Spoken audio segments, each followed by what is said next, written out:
Today we're tackling part 2 of our StewMac Princeton Reverb build.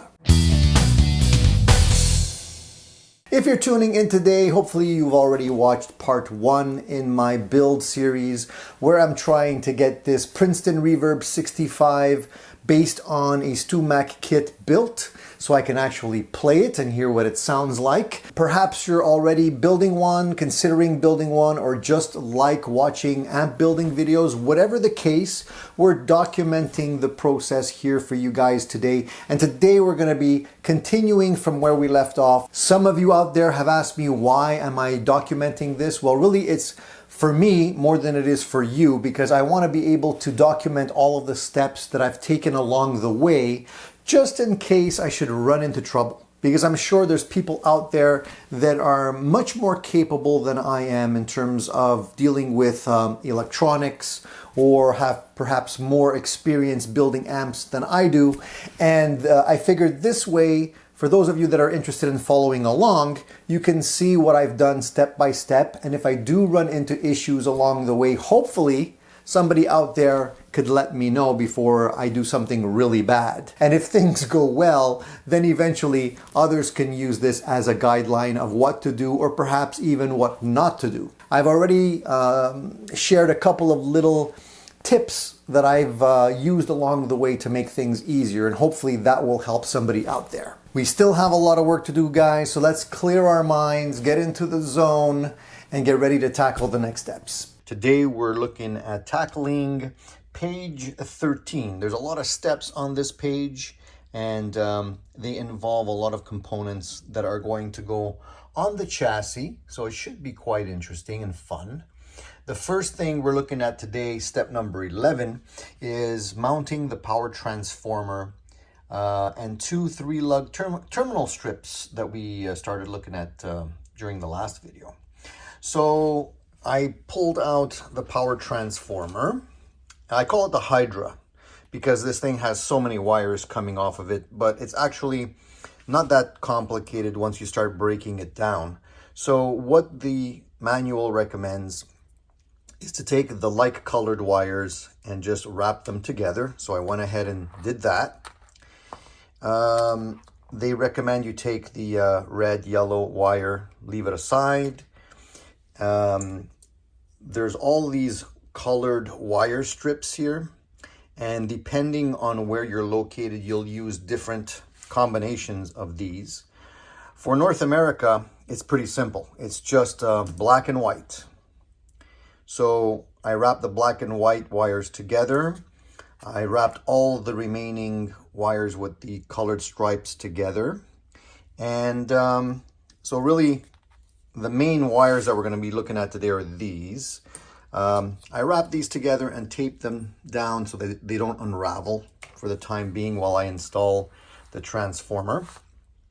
So now that that's done, all we need to do is we need to uncover the mounting bolts and install the transformer on the outside of the chassis with the 4 lock nuts that are included. And then we're going to mount the grounding strips as shown in the diagram right here. So let's get this chassis ready so we can work on it. So a couple of things about mounting the transformer that I noticed regarding the notes. Little inconsistencies, but nothing major, but it could lead to some confusion. So it's better to pay attention. On the notes, it says here that you should uncover the mounting bolts and install the transformer on the outside of the chassis with 4 832 lock nuts inside. Mount the 2 grounding strips at the corners as shown. Now the thing is, the nuts that come installed are not lock nuts. So I'm not sure if they mean grab some other lock nuts from the kit or not, but I'm assuming not. So I'm going to install these bolts here, but I outlined that note so later on I could, if I see that there's some additional lock nuts left over, I'll swap them. If not, I'll go out and perhaps buy a couple of lock nuts and swap them out. So we'll see at the end. The other thing I noticed is that the diagram that they're showing here the way the wires are shown coming out of the holes are not the same. So on the right side, they're only showing 4 wires. And on the left side, they're showing a whole bunch more, where in actual fact, it's not matched up that way. We have the series of extra wires on the left with the white wire here. So really just 2 strands coming out of here that are wrapped, and the rest are coming out of the other hole. So I mounted them with the white wires on the side of the chassis because they're showing these wires going along the chassis like that. So I figured that's the right orientation, but perhaps that could be updated so that it doesn't lead to confusion down the road. When you're tightening the bolts, it's good to have a tool like this. This is a power built 8mm socket with a hole in the middle, so you can accommodate the shaft and still tighten things up. So in the next step, we need to install these rubber grommets. So there's 3 little holes that these grommets need to go into. So we're gonna just pop those in, pretty basic stuff. When installing the grommets, it helps to have a needle nose plier like this. I like to start it just by squeezing it in with my fingers. And then finalizing the last little push with the needle nose pliers. And then once it's in the hole, I'll just use the needle nose pliers to seat the grommet. Try and get the hole as round looking as possible. So the next step is to mount the output transformer, and that's this guy here. We're gonna put that and install it right over here where those 2 holes are located. So the way they indicate in the instructions would be that the green and black wire would be on the right hand side and the other wires would be on the left. So we're gonna mount this with the included mounting screws, and this time the lock washers were indicated as being the ones that are inside the kit, so I'm gonna be using those. Because you're going to be flipping over the chassis a bunch of times to work on the inside as well as the underside, it's good to have one of those chassis mount systems that you can buy, that you can just flip over the chassis while it's attached. Unfortunately, I don't have one of those, so I'm just using a makeshift setup here and trying my best. Now we have the output transformer connected to the chassis, mounted with the screws and the bolts, as well as the wires pass through in the proper position here. So we can move on to the next step. So step number 14 is to mount the reverb driver. This is the reverb driver. In my unboxing video, I mistakenly called this a choke or something like that, or a transformer. I'm not an expert here, guys, so I'm learning as I go. So this is actually the reverb driver, which is going to be mounted right here, these 2 holes, and all of the wires are coming through this grommet. We're going to be using the same nuts and bolts here to mount this. These are the locking ones, and I did confirm that there are indeed 4 additional lock nuts left over, so I'm going to be changing the ones that we installed here for the locking ones, so that we don't have any vibrations down the road if these things become loose. We can actually check off step 12, where we installed the grommets, step 13, where we mounted the output transformer, and step 14, where we mounted the reverb driver. So we're pretty much halfway through page 13. We're at step 15 now, and we're ready to mount the filter capacitor, which is this beer can looking little device here. And this device needs to be mounted using this like a retaining clamp, and it's going to be attached to the end of the capacitor near the lugs, and then mounts to the chassis using 632 by 1/2 machine screws and the lock nuts. And it says here, if needed, enlarge the screw holes by drilling them with a 532 bit. Hopefully we won't have to do that. Then it says attach the clamp so that the capacitor's negative lug marked negative is closest to the power transformer. So it's important to note that the little tabs here all have indicators. This is negative, Y, X, U, and O. So the negative should be closest to the transformer as indicated. So we'll follow that advice, and we'll install this in the chassis. Here is a shot of the underside of the chassis as it is now. Starting to look populated, starting to look a little bit more professional, I would say. So at this point, we installed the reverb driver. We installed the output transformer, as well as the power transformer. And finally, we mounted the filter capacitor here. This little attachment piece is what holds it in place. So you have to screw it down, bolt it in place, and then tighten up the little nut here to make sure this is solid and not spinning on itself or anything. You don't want this to vibrate. So it's looking good so far. The next step is step number 16, and it's a simple one. It's just installing the speaker output jacks. So let's move on to that step. Here is a view of the 3-lug speaker output jack. You can see the lugs here, 1, 2, and 3. Very good quality components. I like it, nice and solid looking. So this is actually going to go into the speaker output, and we just have to screw this in place. As we install the other ones, I'm going to keep the lugs facing upwards because we're going to need access to them when we get to the soldering part. It's important that you tighten these well because the jacks are electrically grounded through the contact with the metal chassis.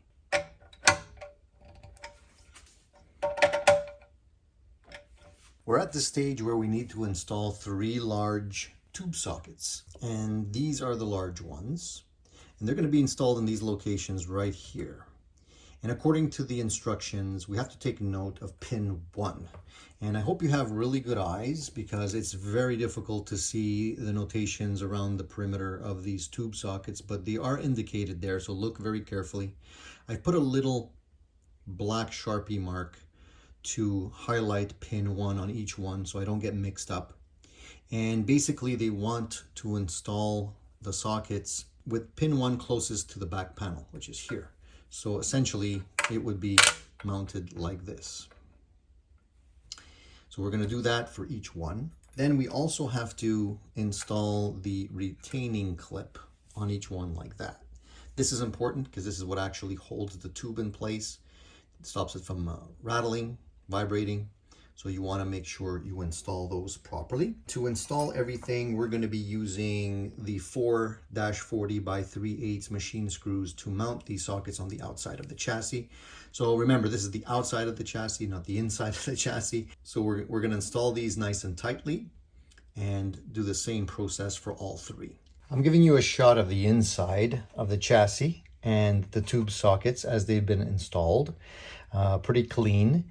Not a difficult thing to do, but if you have fat fingers like me, these nuts are a little bit tiny. And one thing that I had trouble with was this one here, because originally we had the switch here installed right there, which was basically here, and making it quite difficult to get to this screw and nut. So I removed it for the time being and I'll reinstall it. So here's a view of the tube sockets on the underside of the chassis. You can see that tube socket 1 on each one is closest to the back side of the amplifier. So just keep that in mind when you mount it and you should be fine. Make sure everything's very snug, nothing's shaking. You want to make sure everything's tightened down snugly so that the tubes won't rattle later on. So we're making good progress, guys. I've checked off step 15, 16, and 17. There's a few more steps on page 13. The next one, step 18, is to install the 4 smaller tube sockets, which are basically a rinse and repeat of what we've done here, except on these locations. And the only difference here is that we have to make sure that tube socket number 3 is closest to the backside instead of tube socket number 1 as we did on the larger ones. So pretty basic stuff. I'm going to go ahead and install all of those. The instructions say that to use 2 4-40 by 1/4 inch machine screws to mount the 4 remaining tube sockets. When in actual fact, it's going to be the same screws we use for the larger sockets. There are no smaller machine screws included, so they're all pretty much the same ones. So you're going to use the same ones here. That's probably just a little discrepancy in the information. As far as the tube sockets go, They're slightly different looking, as you can see. There are going to be no retainer clips here because the actual socket is designed to hold the tube in place, and then you're going to put the outer sleeve on top of this. Now you have to identify socket number 3. It's a little easier to see. You can see it here indicated right there. And I also put a little mark on the outside just to make it easier for me to see it. So we're going to do the same thing. We're going to install these guys with socket number 3 closest to the back and get those all installed. I'm going to point out something that I noticed that might cause a little bit of confusion. So as the instruction in the manual indicated, we need to put socket number 3 closest to the back panel, which I did. However, when I was looking at the sockets, I noticed that there is a one quadrant of the socket here that doesn't have a tab and also has a number, and that's number 3. Here it's indicated as number 2, here it's indicated as number 1. It may vary, but that is not the number 3 that they're talking about. So the number 3 socket that needs to be closest to the back is actually the one with the tab on each one. So make sure you don't accidentally put this one, if you have a 3, in the wrong orientation. Also, all of the mounting nuts are located on the inside of the chassis. For the larger ones that I installed previously, I did the opposite. So I'm gonna flip these around just to be consistent and have all of the nuts on the inside of the chassis. My ADD feels much better now with all the nuts oriented in the right direction on the inside of the chassis, which I guess would make sense. You don't want these things falling out and getting stuck on the speaker magnet. So I think we're good. So we're at step 19. We need to install the fuse socket, which is this guy. And they recommend that we install it with the lug, this guy, facing the open side of the chassis so that we can solder it easier later on. So we got the fuse socket installed. I had to struggle with it. Because the hole in the chassis wasn't big enough. So I had to actually file down the chassis a little bit to make the hole slightly larger to get it to fit. And even at that, I had to kind of struggle with it and push it in with quite a bit of force. Not ideal, not a drop-in part. Sometimes the parts that you feel will be the simplest to install take the most time. Anyway, we got that in. You can see what it looks like on the inside there. So that is good to go. The next step in the process is to install the power switch. So that's going to be step number 20. And then we have 2 more steps and we're going to be finished for today. Installing the power switch is pretty straightforward. All we have to make sure is that the 2 lugs are facing upwards so that they'll be easy to solder later on. And it should be a drop-in part. We can just slip it in right there, install the washer like so. And actually I like to install the washer this way here. And then put the retainer ring. Make sure it's nice and snug. And at this point, it's okay to be finger tight. And there's a switch ready to be wired up. Next, we have to install the RCA jacks here.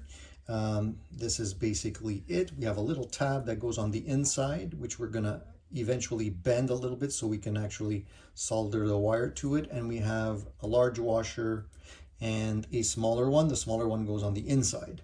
So all we need to do is to slide those in, make sure the little tab's out of the way, and then just tighten them up. Rinse and repeat, and we should be good. So we have all of the RCA jacks installed nice and tightly. Now the back chassis panel is firmly installed because all of these outputs are holding everything in place.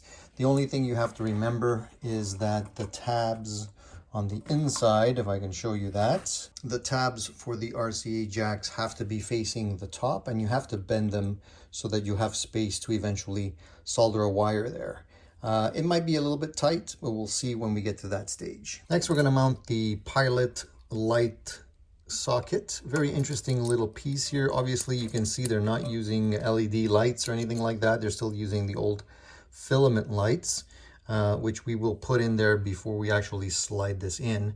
We'll make it a lot easier. It's pretty retro looking, but it's going to look cool. So installing the pilot light socket could be a little tricky. I put in the light bulb first because I think it's easier to do it that way than to try and, put my fat fingers, try and squeeze my fat fingers in there to get the light bulb in later. So basically I slid in the little ring first, put in the light bulb. Then we have the sleeve that goes here, and then we have to basically get it inside here like so, and then tighten everything up. So it looks easy, but it could be a little tricky. The instructions also say that the flat side should be facing the side of the chassis, so we'll try and line it up that way.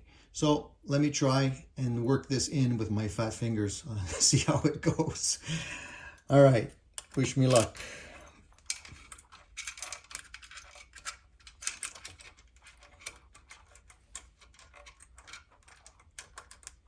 Sometimes you got to work by feel. So I missed it that time. I think we got it. I think we got it. Yes, we did. All right. Now, of course, I'm going to have to tighten this all up. And the instructions also suggest that some people like to put a little bit of a drop of glue on the mounting threads to keep vibrations from loosening the socket. So we'll see. We'll see. Maybe, we can do that afterwards. All right, so that should be good. Now what I'll do is I'll put in the little jewel light, which is basically the coolest part of the whole thing. And that should just screw right in there, protect the bulb.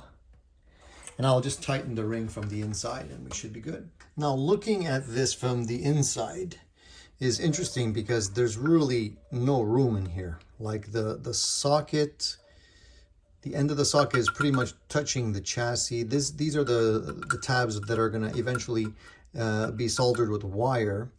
And these are touching the bottom here too. So I don't know how easy it's going to be to wire everything up. I have a feeling this is probably going to have to come out eventually again just to get everything wired and then put back in. We'll see. But it's interesting that it's that size. So the early designs were not the most efficient in terms of construction and wiring up, I don't think. But we'll work with it. We made it till the end of page 13, step 22. I'm checking it off. You are witness that it's done. And the next video, we'll be continuing on the next section, step 23. At this point, I'd like to share some observations with you. It's coming along nicely. It's nothing very challenging at this point. You just have to be nimble and observant. It's quite doable, not that complicated. We haven't gotten to the complex stuff yet. It's just basically getting everything populated in the chassis that needs to be there. There are some instructions that are not 100% clear, so take your time, make sure you look at the images. Don't get confused, use your best judgment. In most cases, you can figure it out. It's a little messy right now, but it's starting to look like something at least. I'm starting to get excited here. I think we're doing a pretty good job, and I can't wait to carry on the process with you guys. So if you are building one of these yourselves right now and you want to share some tips, some advice, or maybe you have some questions that I can help you with, please comment below. I'll be happy to hear from you. We got to the end of video number 2 in this series. Hopefully you guys got something of value out of this video. If you spotted something incorrect, something I did wrong, I would really appreciate you guys if you let me know. As I mentioned, I am not an expert, and your advice would be greatly appreciated and would help me to get this thing done quickly and correctly the first time, hopefully. So if you would like to continue to follow along with this build, please subscribe to the channel, hit the little bell icon and select all, so you will get all of my notifications whenever I post the next part of the series. We'll get through it together, guys, I promise, and before you know it, I'll be demoing the amp build for you guys so you can hear exactly what it sounds like. That's it for today. Thank you for tuning in. We'll be back with more right here on Addicted to Gear. See you soon.